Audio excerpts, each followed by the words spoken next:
On sait tous que la médiation est un processus confidentiel et volontaire qui fait appel à la participation des personnes qui vivent un conflit. Le rôle du médiateur est d'accompagner, de jouer un rôle de tierce partie dans la recherche de solutions avec les participants ou les parties du conflit, en créant un climat d'ouverture.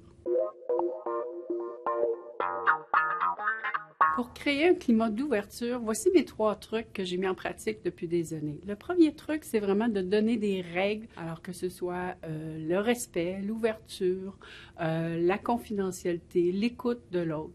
Ces règles sont fondamentales pour créer ce climat d'ouverture-là et le rôle du médiateur dans ce contexte-là, c'est vraiment se faire le gardien des règles. Le deuxième truc, c'est vraiment d'être capable de créer un climat de sécurité où les personnes vont se sentir à l'aise de s'exprimer dans ce contexte-là. Donc, comment se traduit le climat de sécurité? C'est vraiment par le savoir-être du médiateur, que ce soit par un accueil chaleureux, une écoute vraiment empathique, un regard confiant, et aussi de chercher à comprendre les besoins de ses interlocuteurs. Donc, on fait référence ici au savoir-être du médiateur. Le troisième truc, en fait, c'est vraiment de poser des questions ouvertes. Chercher à explorer plutôt qu'à investiguer. Quand on investigue, on cherche des coupables. Quand on explore, on cherche à comprendre le point de vue des autres. Et donc, c'est par des questions ouvertes ici qu'on va créer cette ouverture-là. Comment la médiation pourrait être utile à une équipe de travail au-delà d'un conflit entre 2 collègues de travail? Prenons l'exemple de Sophie, qui vient d'arriver dans son organisation, qui éprouve certaines difficultés à s'intégrer avec ses collègues de travail.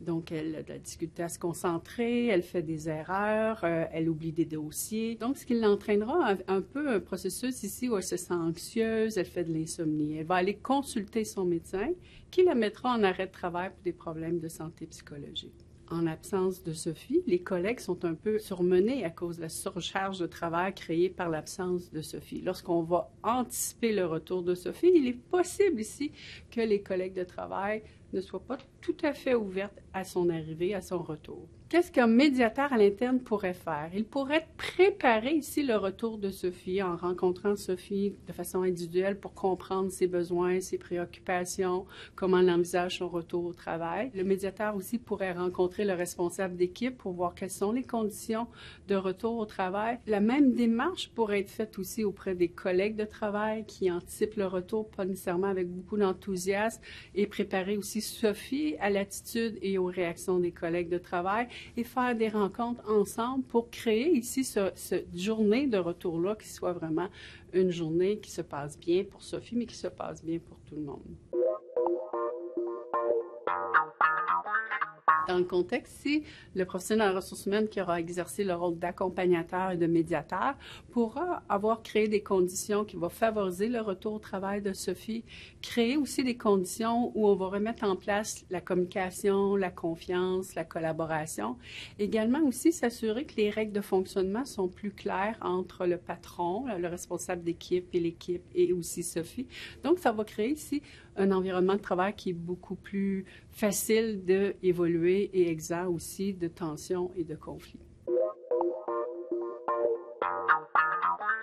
Plusieurs avantages à la médiation pour ne nommer que les principaux. Ça permet de rétablir la communication entre les personnes. Ça permet aussi de focusser sur les besoins de chacun et trouver des solutions qui vont tenir compte de ces besoins-là. Ça permet aussi d'aller chercher l'adhésion et l'engagement des parties parce qu'elles auront participé à la recherche des solutions. Ensuite, ça permet effectivement d'assurer un plus grand niveau de confidentialité puisqu'on va impliquer que les parties, les personnes qui sont impliquées dans le conflit. Un autre avantage aussi, c'est lorsque c'est fait par des médiateurs compétents et formés à l'interne, ça coûte beaucoup moins cher que confier nos conflits à l'externe. Et le dernier, et non le moindre, et combien important, ça renforce les valeurs humaines telles que l'écoute, la collaboration, l'ouverture et la civilité au travail. En résumé, la médiation, lorsque pratiquée à l'interne, elle permet d'éviter les conflits d'équipe. Elle permet aussi d'éviter le dépôt de plaintes d'harcèlement pour les conflits qui ne seront pas gérés à temps. Elle permet aussi de réduire le taux d'absentéisme. La médiation, lorsqu'elle est intégrée dans les milieux de travail, elle permet une meilleure utilisation des ressources, un plus grand niveau de satisfaction aussi chez le personnel. Elle permet aussi une ouverture plus grande face aux différences individuelles, qui est un atout incontestable dans les milieux de travail qu'on se veut diversifiés et inclusifs. Vous désirez agir de manière responsable pour réduire la chicane et la discorde au travail. En tant que professionnel en ressources humaines ou délégué syndical ou autre, vous pouvez aller chercher les compétences essentielles pour agir comme accompagnateur, facilitateur et médiateur en milieu de travail. Comment développer ces compétences? En complétant le programme Agir comme médiateur que j'offre en partenariat avec l'Ordre des CRHA. Axé exclusivement sur les besoins et les réalités du monde du travail, mon programme offre une expérience pratique et interactive où se mêlent jeux de rôle, activités pratiques en sous-groupe, plénières, également aussi des notions théoriques qui y seront abordées. Afin que chaque participant puisse expérimenter le processus de médiation et développer le savoir-être et savoir-faire propre aux médiateurs, nous favorisons les petits groupes. Pourquoi s'inscrire à ce programme? Parce que si vous faites le programme complet, vous aurez accumulé 60 heures de formation continue, lesquelles pourront mener au titre recherché de médiateur accrédité.